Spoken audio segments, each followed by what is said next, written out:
في الفيديو ديال اليوم غادي نعرفوا متعة المعاناة، كيفاش يمكن لنا نحولوا المعاناة ديالنا من معاناة مؤلمة لمعاناة ممتعة. غادي نشرح الفصل الرابع من الكتاب فن لا مبالاة للمؤلف مارك مانسون. مرحبا بكم في قناة جرعة من الكتاب، قناتي خاصة بشرح الكتب، ما غاديش نلخصوا لك وانما غادي نشرح لك التفصيل الممل باش تاخذ منه جرعة امل، جرعة طاقة او جرعة افادة على حسب كل كتاب والجرعة اللي ممكن ناخذ منه. فاذا كنتي باغي تقرا بلا ما تقرا اشترك في القناة. كنتوقع ان اي واحد تقول ليه المعاناة ممتعة غادي يقول لك مستحيل، ولكن انا متاكده انك تزتي منها او راك تعيشها. مثلا معاناة المرأة الحامل كتلقى ديك 9 شهور الحمالة كيدوز عليها العذاب، وحتى واحد ما يقدر يحس بهذه المعاناة الا اللي داز منها، واخا تكون انت بحالها، ولكن هي كتكون مستمتعه وفرحانه حيت متشوقه تستقبل المولود ديالها، وكتنسى معاناه الحمل والولاده والتربيه. والدليل على هذا الشيء انها غير كدوز واحد الفتره كترجع تحمل نفس المعاناه المؤلمه، حيت بالنسبه لها راها ممتعه. مثال ثاني من الواقع المعاش ديالنا، ممكن تشوف البحار كيكون داخل البحر وهو عارف المعاناه اللي غيواجهها، وكيكون داخل ميت وخارج حي،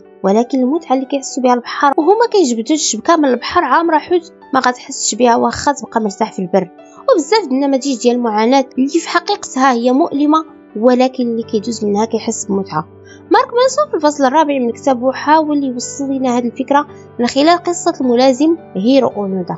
في عام 1944 ملي كانت الحرب العالميه الثانيه، تلقى الملازم الياباني هيرو اونودا الاوامر يمشي هو والجيش ديالو لجزيره لوبانغ الصغيره في الفلبين. كانت الاوامر كتقول باللي خاصو يحاول يمنع التقدم الامريكي نحو اليابان، وباللي خاصو يثبت ويقاتل حتى لو غيكلفو هادشي حياته. وفعلا مشاو استقر في جزيره لوبانغ، وفي عام 1945 وصلت القوات الامريكيه لجزيره لوبانغ، وفي اول معركه قدرت تستولي عليها وتقتل معظم الجنود اليابانيين، وكان اللي استسلموا، ولكن اونودا وثلاثه من رجاله قدروا يهربوا ويتخباو في الادغال ديال ديك الجزيره، وبداو يهاجموا خطوط الامداد وكيطلقوا النار على الجنود اللي كيستفردوا بهم، وكيهاجموا القوات الامريكيه باي طريقه كيقدروا عليها. ومن بعد 6 شهور صيفطت امريكا القنبلتين الذريتين على هيروشيما وناكازاكي في اليابان، وبهذا الشيء استسلمت اليابان وسالت اشد الحروب هولا في تاريخ البشريه، وكانت نهايتها مأساوية. المشكل ان المنازم اونودا واللي معاه ما عرفوش بان الحرب راه سالات، وبقاو كيحاربوا ويهجموا على الجنود الامريكيين وحتى الفلبينيين، وعايشين في الادغال كياكلوا الحشرات والقوارض، واحد الحياه ما تصورهاش، خايبه بزاف. وهذا الشيء كان مسبب مشكله في اعاده بناء شرق اسيا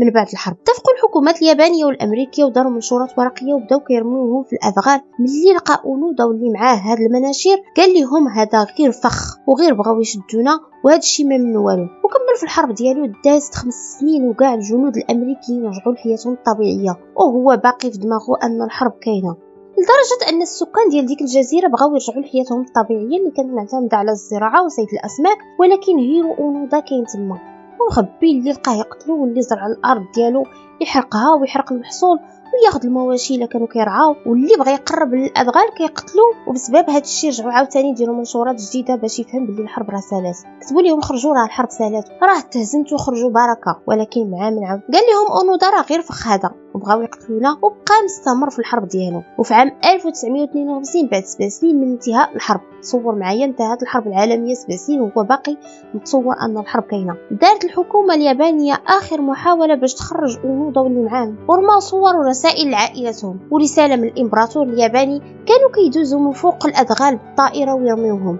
وعاوتاني اونودا ما تيقهمش وقال بلي هذه غير خدعه من امريكا. مصيبه صافي. استمر هذا الشيء لسنوات اخرى، وفي عام 1959 ما بقاش الصبر عند الناس ديال ديك المنطقه في الفلبين، وقرروا يحيدوا الخوف وهزوا السلاح ودخلوا للادغال يحاربوا اونودا واللي معاه. في نفس العام استسلم واحد من اللي كانوا معاه ومات واحد اخر، وبعد 10 سنين من هذا الشيء تقتل اخر واحد من الرفاق ديالو اللي كانت سميتو كوزوكا، وبقى اونودا بوحدو كيحارب النص من حياته على واحد الحرب اللي اصلا راها سالات. وفي عام 1972 وصلت لليابان اخبار ان كوزوكا مات. كلشي تصدم حيت هما كان كيسحب ليهم ان الجنود كلهم رجعوا واللي ما رجعش راه مات، وبداو كيتسائلوا الا كان كوزوكا عاد مات اذا الملازم اونودا يقدر يكون باقي حي. ناضت الحكومه اليابانيه والفلبينيه اتفقوا يصيفطوا فرقه من الجنود دخلوا للادغال ويقلبوا على اونودا اللي راه ولا اسطوره وبطل بالنسبه لليابانيين، ولكن واخا هكاك ما قدروش يلقاوه، واخا بقاو كيقلبوا مده طويله، ولا الملازم اونودا اسطوره الحرب، او كما كيقولوا الشبح مستحيل ان شي واحد يلقاه. وفي ذاك الوقت سمع واحد الشاب قصه الاسطوره اونودا لاول مره، وقرر يمشي لجزيره لوبانغ ويلقاه. كان انسان مغامر عاش نصف حياته كيبات فوق الكراسه ديال الجراضي، وفي الحباسات كان كيخدم كفلاح غير باش ياكل. هذا الشاب كان سميتو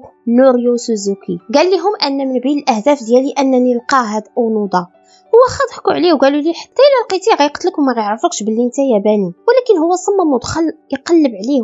والمفاجاه انه لقى اونودا بعد 27 سنه من انتهاء الحرب العالميه الثانيه. سول سوزوكي الملازم اونودا على السبب اللي خلاه يبقى قاتل في الادغال هذه المده كامله. كان الجواب ديالو بسيط جدا، قال لي انا تلقيت الاوامر انني ما نستسلمش ابدا واخا يكلفني هادشي حياتي. سول اونودا الشاب وانت اشنو اللي جابك لهنا؟ قال لي سوزوكي انا خرجت من اليابان بثلاثه الاهداف، نلقاك انت الملازم اونودا ودب الباندا ورجل التاج المخيف. وفعلا الملازم اونودا رجع اخيرا لليابان بعد ما اقتنع ان الحرب راه سالات. والشاب كمل بعد ما لقى اونودا ولقى دب الباندا.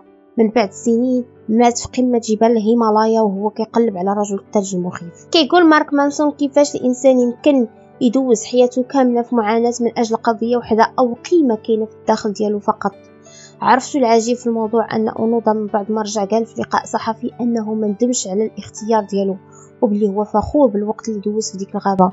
ملي رجع اونودا تفاجأ باليابان جديده ولات عندهم ثقافه جديده ومشات تقاليد الشرف والتضحيه اللي تربى عليها واللي كرس نص في حياته كيحارب من اجلها. هو ولا مكتئب ولا تعيس. تصور معايا انه ولا مكتئب ملي رجع وما كانش مكتئب في الغابه، مع انه تشهر وعطاوه قيمه ومبلغ مالي كبير، الا ان السعاده اللي كان كيحس بها في الادغال والمتعه ما بقاتش ولا مكتئب، حيت القيمه او القضيه اللي كان كيدافع عليها ما بقاش عندها وجود. كيقول مارك مانسون المعاناه كتكون عندها متعه الا كانت من اجل قيمه كاينه في الداخل ديال الانسان، والمعاناه ديالك كتكون ثمن ديك القيمه اللي غتوصل ليها. بحال مثال المراه الحامل القيمه هي الجنين والمعاناه هي الحمل والولاده. كيقول كل واحد منا باش يعرف القيمه اللي غيدفع المعاناه والالم ثمنها خاصو يسول راسو علاش. حاول تسول راسك علاش في كل حاجه، سول راسك علاش في كل شعور كتحس به، سول راسك علاش، وفي كل ردة فعل كديرها او معاناه او الم كدوز منه. وعطى مثال زوين في هذا الموضوع.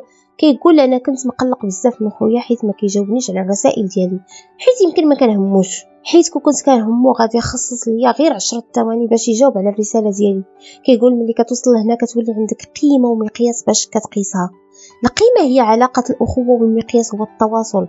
يعني الا كيجاوبني وكيسول فيا راه علاقتنا مزيانه، الا ما جاوبنيش راه علاقتنا ما مزياناش. وهاد الهضره راه خطيره جدا، حيت المشكل في المقياس ماشي في القيمه، خصوصا بين الازواج، حيت على حساب المقياس اللي انت كديرو لقيمه العلاقه. نعطيكم مثال وحده كتقيس العلاقه الزوجيه بالكلام الحلو.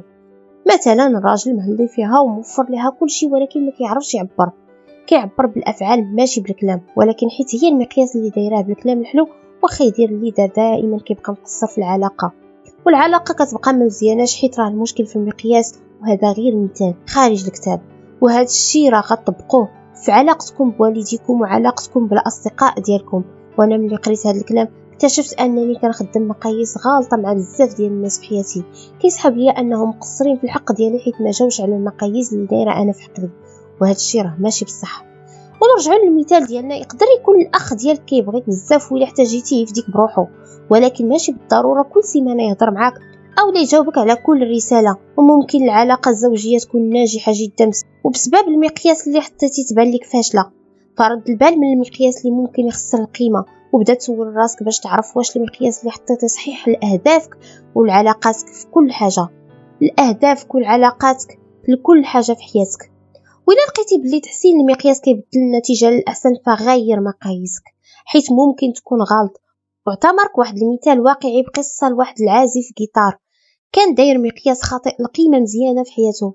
كان مع واحد الفرقه وتخيل ملي بغاو يوقعوا اول عقد ليهم الاول البوم جراو عليه، قالوا ليه ما بغيناكش تكون معنا، وهو تصدق ورجع من نيويورك للوس انجلوس. والطريق كامله هو كيفكر ويسول في راسو علاش وكيفاش وقع. المهم ما تسرطاتش ليه، وغير وصل قرر ينتقم منهم وبدا فرقه جديده وحلف حتى يخلي فرقته تنجح لدرجه ان الفرقه اللي جروا عليه يندموا على القرار ديالهم. وفعلا بدا كيجمع الفرقه ديالو في واحد الوقت قصير جدا، قدروا ينجحوا ويبيعوا 25 مليون نسخه من الالبوم ديالهم. ولكن للاسف الفرقه اللي جرت عليه باعت اكثر من 180 مليون البوم حول العالم. بهذا المقياس عازف الجيتار كيتعتبر فاشل، وهذا الشيء اللي قال فواحد المقابله دارت معاه في 2003. قالوا هو كيبكي انا كنعتبر راسي فاشل وواخا هادشي كامل اللي حققتو غنبقى فاشل. كيشوف راسو فاشل حيت المعايير اللي حطها للنجاح او المقياس اللي حطو للنجاح ديالو كان غلط، واللي هي التفوق على الفرقه اللي جرت عليه. وهنا داز مارك مانسون اخر جزء من هذا الفصل واللي سماه قيم ما عندها حتى قيمه. يعني كاينين قيم مزيانه وقيم خايبه وما عندها حتى قيمه. القيم اللي مزيانه ما نحتاجوش نهضروا عليها، منها الصدق والتواضع والابداع وما الى ذلك، بزاف ديال القيم. ولكن القيم اللي ما عندها قيمه وسيئه وتقدر تهدم مجتمع كامل تحتاج نهضروا عليها، حيت راه كتخلق مشكلات الحل ديالها كيكون بعض المرات مستحيل. مثلا المتعه، سول اي مدمن مخدرات كيفاش كانت نتيجه الجرة ديالو ورا المتعه. او مثلا النجاح المادي، كاين اللي كيقيس القيمه ديال السعاده بشحال عنده ديال الفلوس، او لا اش من طوموبيل عنده، او لا اش من دار، مع العلم ان النجاح المادي والسعاده ما كيتوافقوش في اغلب الاحيان.